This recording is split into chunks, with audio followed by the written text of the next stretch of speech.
प्यारे बच्चों, आप सभी को नमस्कार है। मैं आपको बाबू हरनाथ सिंह सिसोदिया विद्यापीठ की ओर से हिंदी की क्लास में स्वागत करता हूं। बच्चों, हिंदी काव्य साहित्य का इतिहास मैं आप सभी को बता रहा था, जिसमें आदिकाल और भक्ति काल आपको पढ़ना था। आदिकाल और भक्ति काल की वीडियो आपको प्रेषित हो चुकी हैं। आज मैं आप सभी को लास्ट भाग है जो मैं आपको बता रहा हूं, जिसमें तार सप्तक प्रमुख रूप से पूछे जाते हैं और तार सप्तक के बाद कुछ रचनाएं पूछी जाती हैं, उनके लेखक पूछे जाते हैं। से 5 प्रश्न आपके बन करके आते हैं हिंदी काव्य साहित्य के इतिहास से। तो बच्चों ध्यान से सुनिएगा। तार सप्तक है ना, तार सप्तक को अज्ञेय जी ने प्रकाशित किया था और ये प्रगतवादी युग की कविताएं हैं, जिसमें 7 कवियों का संकलन अज्ञेय जी ने किया था उस परवर्ती काल में। तो हम जानना चाहेंगे आपसे, या आपको बताना चाहेंगे कि जो तार सप्तक है इसका प्रकाशन कब और किसने किया। तो तार सप्तक का प्रकाशन सन 1943 ईस्वी में अज्ञेय जी ने किया। बच्चों, इसमें जो तार सप्तक के कवि थे वो कौन कौन से हैं, जिसमें पहले हैं अज्ञेय जी, फिर गजानन माधव मुक्तिबोध जी हैं, नेमिचंद्र जैन जी हैं, भारत भूषण अग्रवाल जी हैं, प्रभाकर माचवे हैं, गिरजा कुमार माथुर हैं, रामविलास शर्मा हैं। तो बच्चों, ये था आपका तार सप्तक का प्रकाशन। तो ये पहला तार सप्तक है, जिसे पहला नहीं लिखा जाता, सिर्फ तार सप्तक ही बच्चों लिखा जाता है। तो तार सप्तक के कवियों का नाम याद रखने के लिए अगर आप जानना चाहेंगे तो अमुने गिरा प्रभा, अमुने अज्ञेय जी, मु आपका मुक्तिबोध हो गए, ने से नेमचंद्र जैन हो गए, और फिर गिरजा कुमार माथुर, रा से रामविलास शर्मा, प्रभाकर माचवे और भरत भूषण अग्रवाल जी। ये आपका है तार सप्तक। फिर द्वितीय सप्तक प्रकाशित हुआ सन 1951 ईस्वी में। अज्ञेय जी ही इसके प्रकाशक हैं। अज्ञेय जी इसके प्रकाशक हैं, जिसमें कवि हैं भवानी प्रसाद मिश्र जी, शकुंत माथुर जी हैं, हरि नारायण व्यास जी हैं, शमशेर बहादुर सिंह जी हैं, नरेश मेहता हैं, धर्मवीर भारती हैं, रघुवीर सहाय हैं। ये बच्चों दूसरा सप्तक के कवि हैं। ध्यान रखेंगे आप, तार सप्तक को तार सप्तक लिखा जाता है, दूसरे को दूसरा तार सप्तक लिखा जाता है। तार सप्तक दूसरा सप्तक लिखा जाता है, तार भी नहीं लिखते। पहले को तार सप्तक लिखते हैं और जो दूसरा तो उसे दूसरा सप्तक, तीसरा सप्तक। तीसरे सप्तक का प्रकाशन 1959 ईस्वी में बच्चों हुआ था।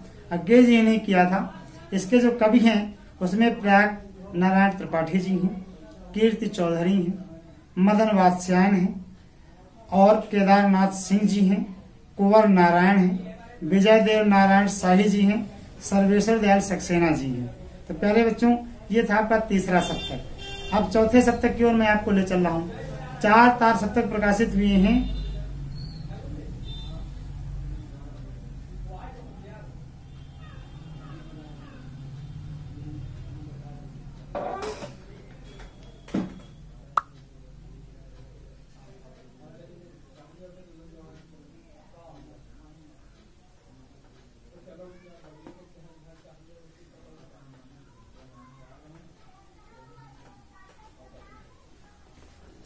जो 4 तार सप्तक प्रकाशित हुए हैं उनमें जो चौथा तार सप्तक है उसे भी अज्ञेय जी ने प्रकाशित किया है सन 1979 ईस्वी में, 79 में, जिसके कवि हैं अवधेश कुमार जी, राम कुमार कुंभज, स्वदेश भारती, नंद किशोर आचार्य, सुमन राजे, श्री राम वर्मा और राजेंद्र किशोर। ये बच्चों 4 तार सप्तक थे। चारों तार सप्तकों से जो है प्रश्न पुटअप होते हैं। कहीं प्रथम का प्रकाशन वर्ष पूछ लिया जाता है, या प्रकाशक का नाम पूछ लिया जाता है, या कवि का नाम दिया जाता है, तो किस तार सप्तक में प्रकाशित थे तो बच्चों ये बताना होता है। तो ध्यान से आप सुनेंगे और इसके नोट्स भी तैयार करेंगे। मुझे आशा है कि आप लोग लिखेंगे। अब मैं बात करूंगा प्रमुख रचनाएं और रचनाकार, जो 9th और हाई स्कूल दोनों के लिए उपयोगी हैं। अगर आप पढ़ते हैं तो ज्यादा उचित रहेगा, ज्यादा अच्छा रहेगा। बच्चों ध्यान से सुनिएगा और पढ़िएगा। जिसमें कि प्रेम वाटिका है प्रथम रचना, जिसको रसखान जी ने लिखा था। साहित्य लहरी है, सूरदास जी ने लिखा था। रामचंद्रिका केशवदास जी ने लिखा था। श्रृंगार मंजरी चिंतामणि जी ने लिखा था। प्रिय प्रवास अयोध्या सिंह उपाध्याय हरिओर जी की रचना है। साकेत मैथिली शरण गुप्त जी की रचना है। कामायनी जयशंकर प्रसाद जी की रचना है। लोकायतन के रचनाकार सुमित्रानंदन पंत जी हैं। आंगन के पार द्वार अज्ञेय जी हैं। और पलाश वन नरेंद्र शर्मा जी की रचना है। फिर है उत्तरायण, निर्मल शुक्ला ने इसे लिखा है। जमीन पक रही है, केदारनाथ सिंह जी ने लिखा है। मधुशाला के हरिवंश राय बच्चन जी हैं। आकाशगंगा कमलेश्वर की रचना है। ठंडा लोहा धर्मवीर भारती जी की रचना है। शिवा बावणी भूषण जी इसके रचनाकार हैं। एक पतंग अनंत से अशोक वाजपेयी जी ने रचा इसे। हिमकिरीटनी माखनलाल चतुर्वेदी की रचना है। अनामिका निराला जी की है। संधिनी महादेवी जी की है। त्रिधारा सुभद्रा कुमारी चौहान जी की रचना है। रामचरितमानस के रचनाकार तुलसीदास जी हैं, जो सर्वविदित है, सभी लोग इसे जानते हैं, सबके घर में मिलती भी है। पल्लव सुमित्रानंदन पंत जी की रचना है। मिलन रामनरेश त्रिपाठी जी की रचना है। उर्वशी रामधारी सिंह दिनकर जी की रचना है। ललित ललाम के रचनाकार मतिराम जी हैं। युगधारा नागार्जुन की रचना है। भारत भारती मैथिली शरण गुप्त जी की रचना है। तो बच्चों, आप इसे ध्यान से सुनेंगे, इसकी वीडियोज तो आप तक पहुंची रही है, साथ में मैं फोटो भी डाल दूंगा जो मैंने नोट्स बनाए हैं।